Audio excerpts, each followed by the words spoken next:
And the idea with print on demand is do everything virtually on demand, sell first, then print and ship. That way it allows people to build a business faster without the need of inventory and having a high quality product for the end users. Hello, fabulous person. Beate Gillette here, the Growth Architect. Welcome back to the Business Growth Architect Show, where we bring you cutting-edge business strategies from some of the world's most successful entrepreneurs, business transformation experts, and visionaries who want to help you to scale your impact.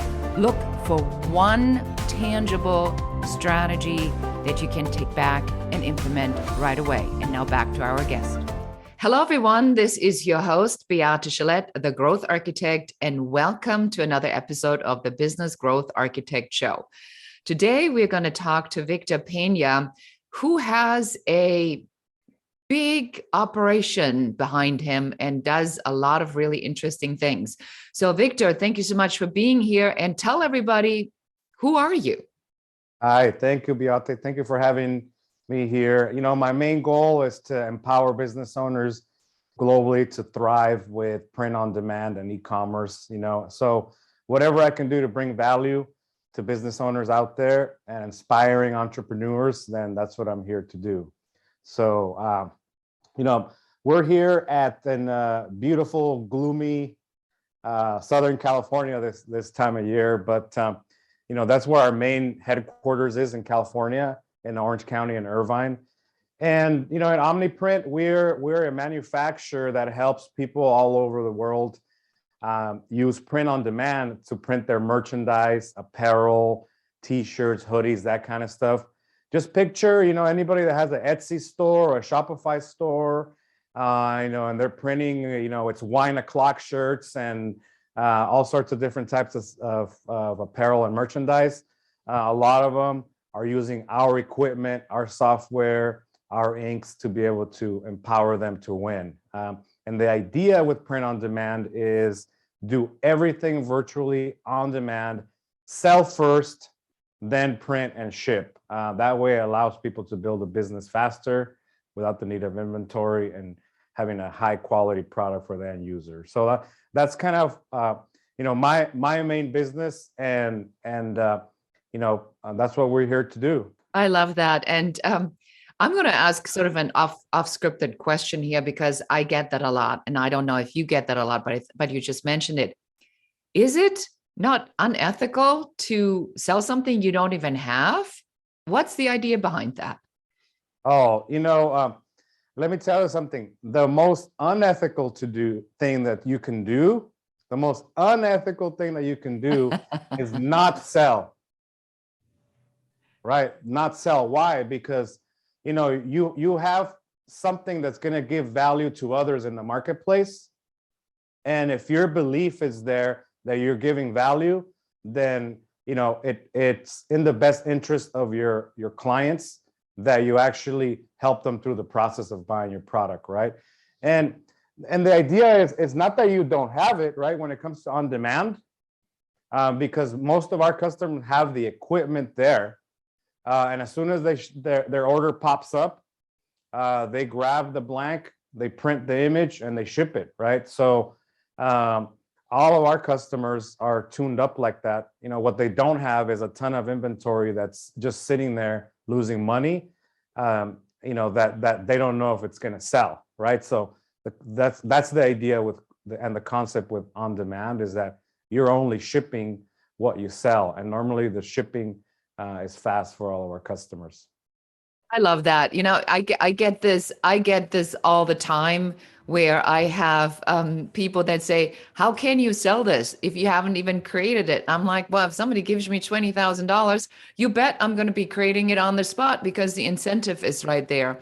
So a big takeaway here for everyone listening is this is really one of the secrets of successful business owners, is that they try to not have the inventory or try to not spend their valuable time creating product, services, presentations, and things unless they know there's an actual need for it. So sell it first and then deliver it. My next question, you are, judging by what I found about you, poking around on the internet a little bit, You are a one-of-a-kind guy. So what is your superpower, your sweet spot, your differentiation factor, your unapologetic value proposition? What makes Victor Victor? Yeah, so I think there's something important that we all have to think about, right? For me, I think I have a power of vision, right? A power of vision that I'm not really thinking as much as, all right, well, what do I have to do today? What's on my to-do list? What's on my hit list, right? I'm thinking about what the future is, and where I can take our products, our team, right? And if you look at what our vision is and our mission, right? We want to empower millions of business owners, right? So having that vision on how you do it helps you in your day-to-day, right? For example, and we tie it into the first thing that you talked about.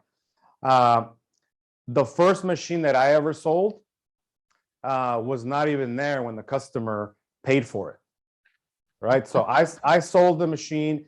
I showed them the table. The table was there, but there was no machine on the table. And I say, hey, look, the machine's going to do this, it's going to do that, it's going to empower you to build your business in these ways. I only need for you to pay for it up front so I can get the parts so I can build it, right? And why? Because I had a vision that I was going to deliver, and I was committed enough to do it, because it's not about that transaction. It's about what you can deliver to the customer so that they can win, right? So it's hard to do that on a day-to-day without having a vision, right? So, and that's the long-winded answer, but number one thing that I always try to fuel myself with is vision. So that leads me to believe one thing about you, that you must be pretty keen or pretty good at the mindset part of success, because everybody who's studied mindset and gratitude and finding your way somewhere knows that you got to stake a mark somewhere. So what part does mindset play in your business and in your life? I think it is the top thing, right? So for example, right now, I think we're about, we have 80, 85 employees, right? And my job is to get to help them grow their mindset. So what does that mean? If you look at any leader, right? Any leader is always a limitator to their team, because there's no team that's going to be under you that's going to be greater than you. It just doesn't happen. If you look at like John Maxwell's laws of leadership, he has some of those concepts that are super important that I've learned from, right? So my main job is to keep working at it, because you just don't come out of bed saying, hey, you know what, for whatever reason, my beliefs are bigger and better today than they were. Actually, no, it takes like a recipe. My recipe is getting up, looking at my gratitude list, my goal list, right? And then getting to the gym, right? And then coming up with the next steps of vision after some body training. Then I train my mind into what I'm going to achieve, that year, the next year. What does the 10 years ahead look like? So it takes some of that flexing of your mindset muscle with actual working on it, right? So it's hard to look at memes and hard to look at motivational videos without working on yourself. I really like that. I'm right there with you. I think that we get sometimes as business owners, and as a strategist, I see that is that they get too caught up in the little details and they forget where the destination is, and then they can't see the destination anymore because they're somewhere cleaning up boxes in the storage room instead of focusing on other things. So what is I'm glad you bring that up, because I'm not the box cleaner kind of guy. I think my wife can attest to that, because I'm the guy that opens the cupboard and I go for the task of pulling out whatever's in there and forget to close it. So oh no. So what does strategy mean for you? So strategy is it's something that honestly I think it's kind of an overused word, to be honest with you, because a lot of people use it to say, hey, well, I'm gonna have like a few pieces of ideas and how we get to either do more, sell more, grow more, right? But I think if we look at it, how can we align what we're doing with the goals of our customers and our clients? Then that makes it a lot easier, because you end up saying, hey, you know what? I actually helped these clients grow this year. How did we do that? So you got to know how you're helping your clients grow, so that you can turn that data back into what you're going to do for the next few years, right? So I'm a big like believer in data. Like, don't come at me with all these hypothetical ideas. Show me what it's looking like, what we actually have accomplished, what those data points are, and then we can come up with something for you know, a strategy for the future, right? So that's kind of how I look at it. And you know, it helps us kind of start honing in stuff versus talking a lot and then nothing's really getting done, you know?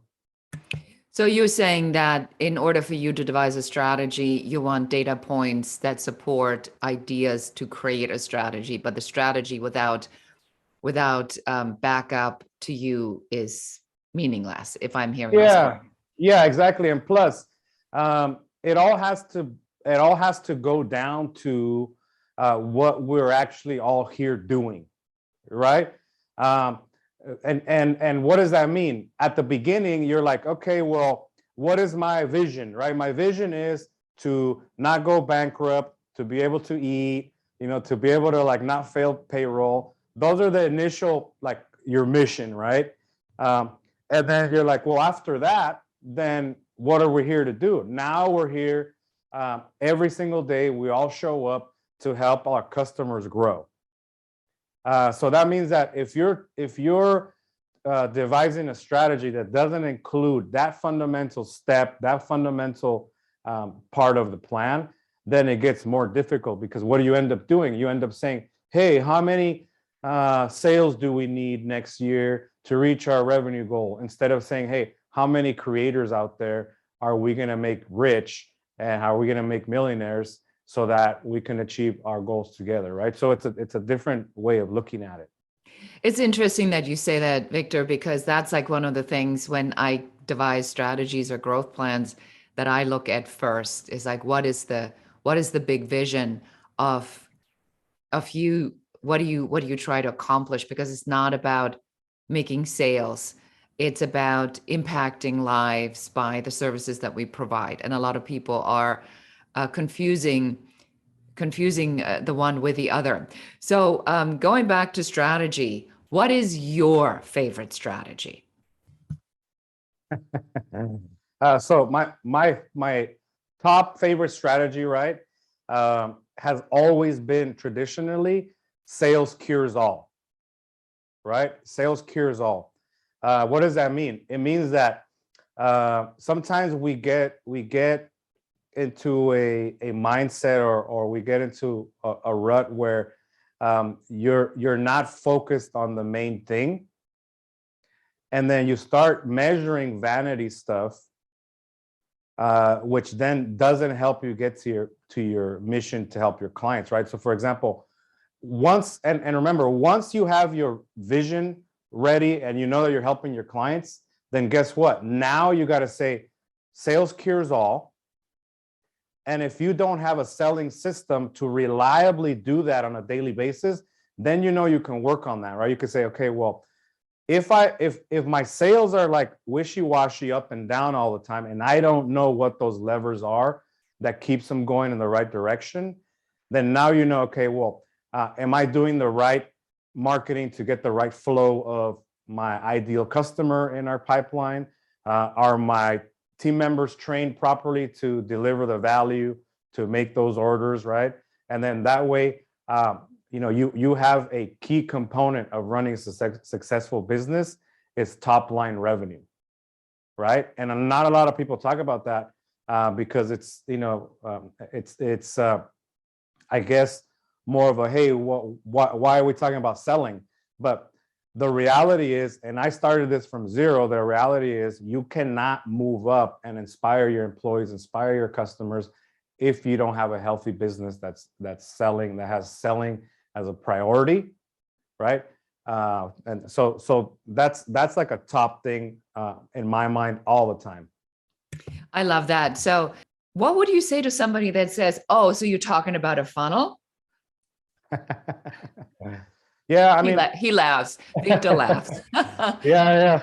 No, it's funny. It's just because everybody thinks of that first, right? Because it's also a sexy term, right? So, for example, we do some boot camps sometimes for our customers, and it's about how do we help them grow, right? And a question I get all the time is, hey, how can I build a funnel to help my to make more money, right? So everybody uses the term funnel, but I like to use it into like, all right, what's the flow, right, of your service? Do you have the right offer? Do you have the right offer to entice people to start connecting with you, right? And then from there, do you have the right way of guiding your customer through a decision of why they look at your products, right? And then do you have strategies to be able to convert them into customers if it's the right product to help them grow, right? That's what a lot of people call a funnel, but it's just very simplistic way of looking at it, calling it, hey, what my flow and my conversion and my retention strategies for the business.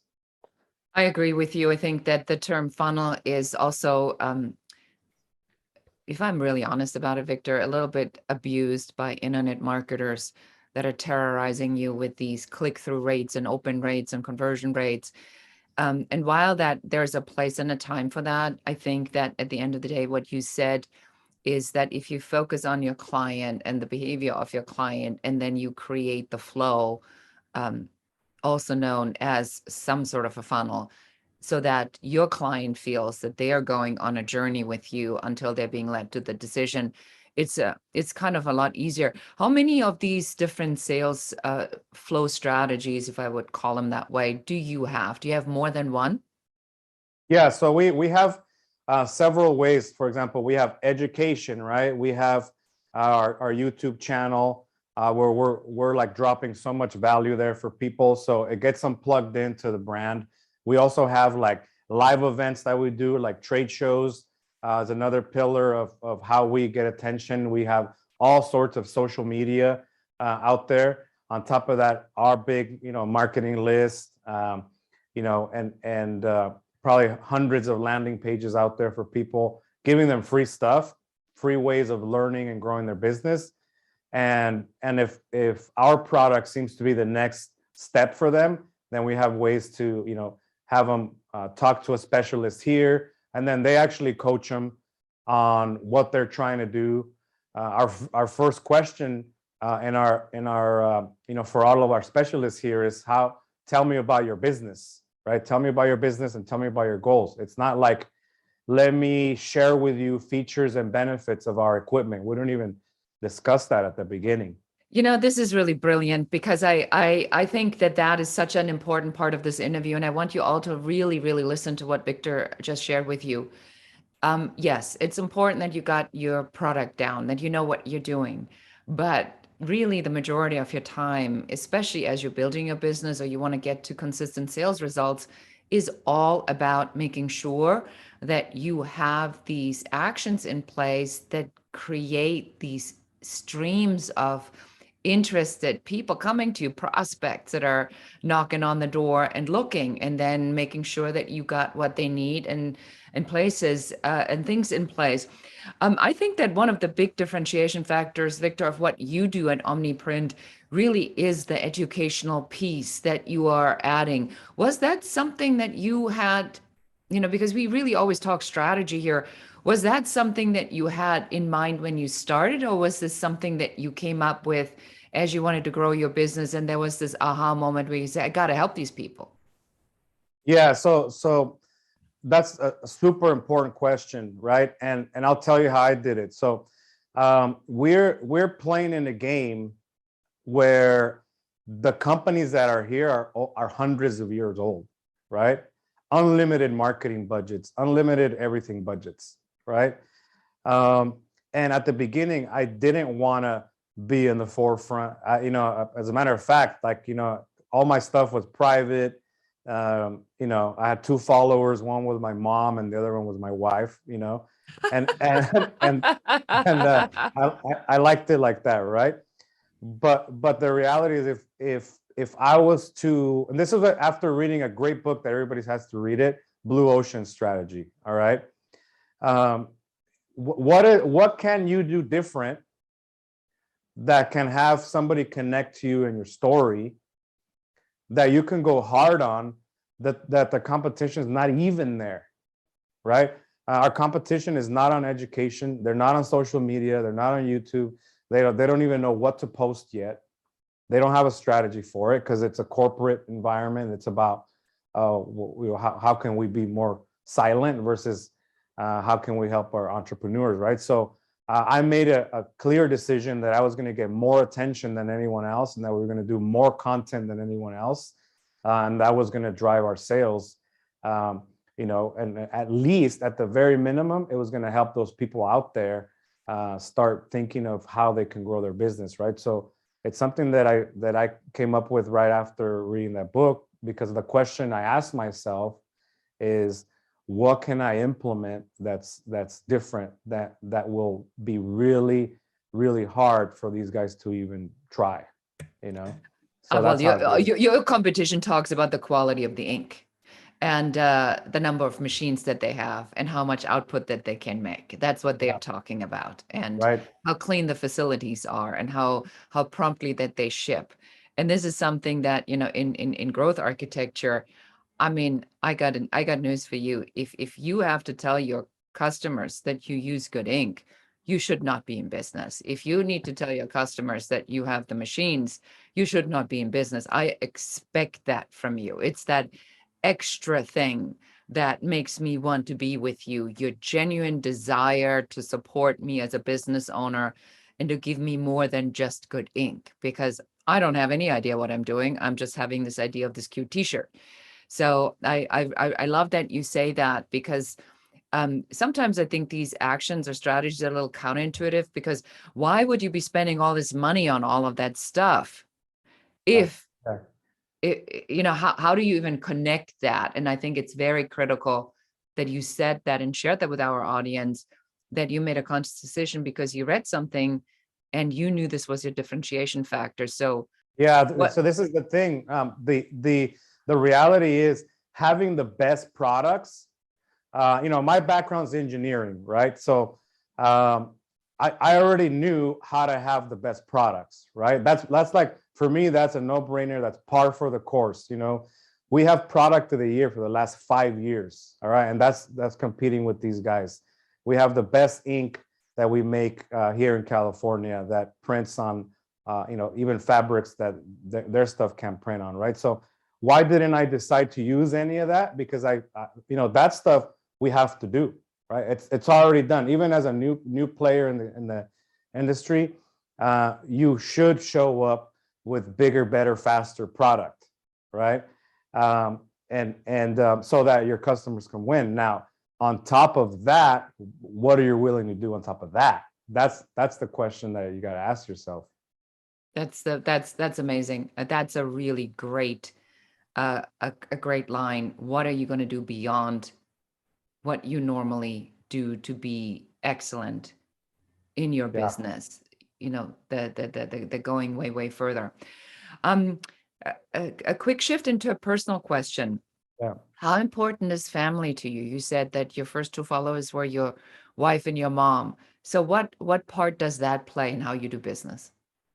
Yeah, so family is always an important part, because where's the support coming from? Because everybody says it, if they have like enough years in business, that you better be like psychotic to become an entrepreneur and a business owner, right? I have not heard it called quite that way, but yes, I'll make a note of it. Psychotic, yes. Seriously, well, what makes you keep getting up through the ups and downs, getting Holy punched in the smokes, face and all that on a daily basis, right? And where to have the support, because I also have those times. So that's where my wife comes in. She's stronger than me, and she lifts me up and helped me push and refocus me to what the big targets are, what our family targets are, and all that. So that makes you stop thinking about what your difficulties are as a business owner for today, and start thinking about, well, what's the legacy that you're building together, right? And then it gets you out of that funk and you move on. I love that. Do you have any tips for people that are crazy busy on how to shift? I think it's important for us to define what crazy busy is, right? Like using your time for the most impactful things.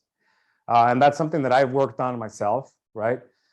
So that I can be focused on delivering value, like doing stuff like this delivers more value than me cleaning the warehouse or messing around with other stuff, right? One of, you dealt with my executive project manager, Wendy, and her job is to make me as impactful as possible in whatever I'm doing, and whatever gets on the calendar has to have impact. If you're doing so much busy work that you end up really not moving forward, then reevaluate the work that you're doing. Because in my experience, what I did before, when stuff got difficult, I went back to the task that I know that I could do and that I could do well, versus dealing with the stuff that you have to learn through, push through, and motivate yourself through, right? And that are more important for your business. And that's going to help you start pushing through as an entrepreneur, right? Remove the stuff that it's easy to do, that you can hire someone to do. And this is one of the things I cover in some other talks, but I'm going to drop it here. People do not cost you money, right? People do not cost you money. Start hiring people to do more of these tasks for you, align them with your vision, and then you'll see that you will be forced to be better and raise yourself and be greater when you have people there that you have to inspire to grow, right? So that's some of the stuff that I've used to keep pushing forward and to be raising my own skills, and stop doing the stuff that I need to fire myself for. Like that. Yeah, I got probably about a list of 15 things right now I need to fire myself for. That's because when you scale up, and and it's the messy middle, it does get a little messy sometimes until you got it figured out. So patience, everyone.